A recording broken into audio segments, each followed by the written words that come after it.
Hi, I'm Greg and welcome back to my shop. Before I get started, I'm just going to say there's some noise outside. It's because it snowed and my neighbor is snow blowing. This video is just sort of a side video to my plane restoration series that I'm doing. And I just want to explain my view behind how I restore hand planes and, you know, what I restore hand planes to be able to do. Because I know there's varying views on how you should restore a hand plane, and before anybody comments this isn't the right way you restore a hand plane, I'm restoring my hand planes for the way I use them for. But if you have some other way, you can do that with your hand planes. This is just personal preference. And me, I view hand planes as a working tool. They aren't a piece of art to sit up on a shelf. Now, when I first started out, I tried to make a plane a nice show plane, and this was sort of it, and I started to really work on the sides and work on here and shine this all up. I even re-shellacked the knobs, repainted the sole, and not the sole, but repainted the top of the casting in here, repainted it all black, and to make it a show plane. But it's a corrugated sole, and I'm not really a fan of doing fine work with corrugated sole because I find it can catch on edges sometimes, just generally mess things up. So I figure I need sort of a heavy set jack plane for doing rough removal work for stock with cambered iron. And I looked at this, and well, this is the perfect candidate. So I was making this to be a nice, really nice show plane to use all the time. But now I'm just using it as a general roughing tool, which, it doesn't need to be fancy. So that was my first run-in with trying to make something look fancy and super restored. But there's no point for me after I did this. Now, this works really great. I mean, cross grain with that cambered iron, it hogs up material quite quick. Now that's a low setting, but like a very light setting, and it planes down the grain really nice and leaves a nice textured surface, silky smooth. It has quite a heavy camber on the iron, but if I just set this up even higher for what I usually use it for roughing, right? So going across the grain to scrub a board down, this works perfect, and there's no need for it to be fancy.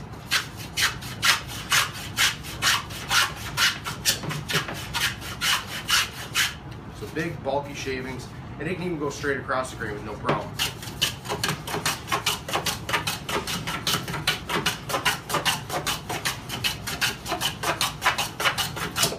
Like that. Now, please ignore that sound in the background. That's just the heater. I've mentioned that a million times before. So there you go. Roughing. Doesn't need to be a fancy plane.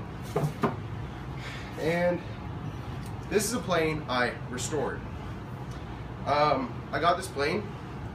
All I did was gave it a quick lapping on the sole. Deep scratches. Don't need those cleaned out. They don't affect the purpose of the plane. And I repainted the sole, which was just because it was really gummy looking. But that was it. That's all I restored on it, because it is a beautiful working plane. Once I knock down these high spots,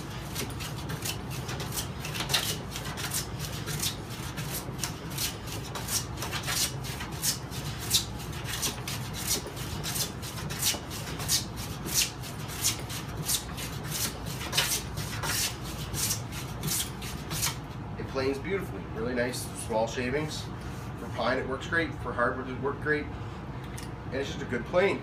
The handle's a bit loose, whatever, doesn't affect me very much, and it's not the prettiest thing, but it gets the job done. Here's my smoothing plane. This is a Stanley number 3. The most I have done is clean the rust off the sole and sharpen the blade. That's it. Might look ugly to some, but it works for me. As you can see, it works as smoothing planes should. Now that's a bit of a heavy set, but buttery smooth surface.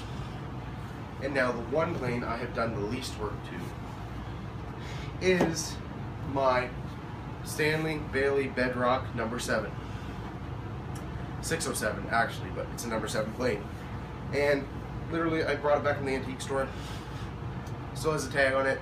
The sole is perfectly flat, and I didn't do anything with sandpaper to the sole. Just how it is. The old patina, just sharpen the blade, that is it. And look at this.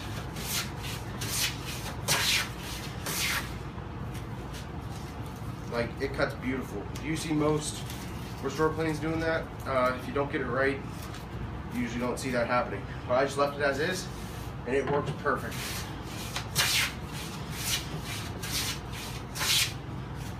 And there, that is my view on hand planes. Now, in my restoration video, it's just a restoration to get it up and working. It's not to make it look shiny to sit on a wall, because that's not what I use them for.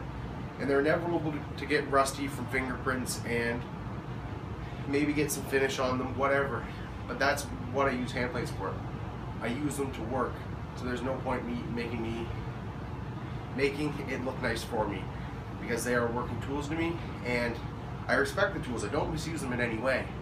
They just get the normal treatment as a plane should.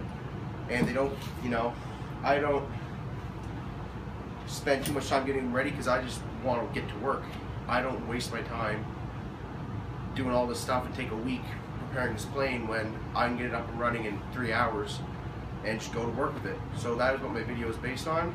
So this in no way was to put down other people's way of restoring hand planes. And yes, I do want a super fine smoothing plane at some point that's all shiny and nice, but it's not economical at this point, so why do I need it? And why do I need to waste my time making a super smoother? And when this smoother right here, this number 3, works just fine. So that's how I view it.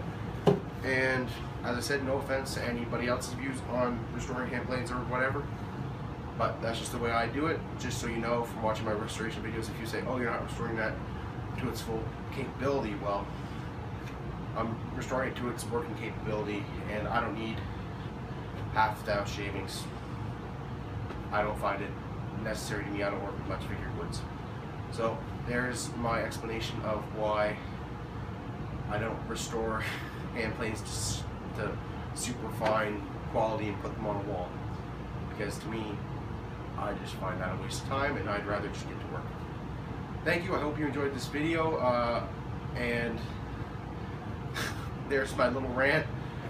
Please like, comment, and subscribe if you like my video, and share this video with your friends, whatever. Share my bench plane restoration video with your friends, and there's going to be more videos to come. And I hope you enjoyed this one. Just sort of an explanation of what I look at hand planes as working tools. Thank you, and have a nice night.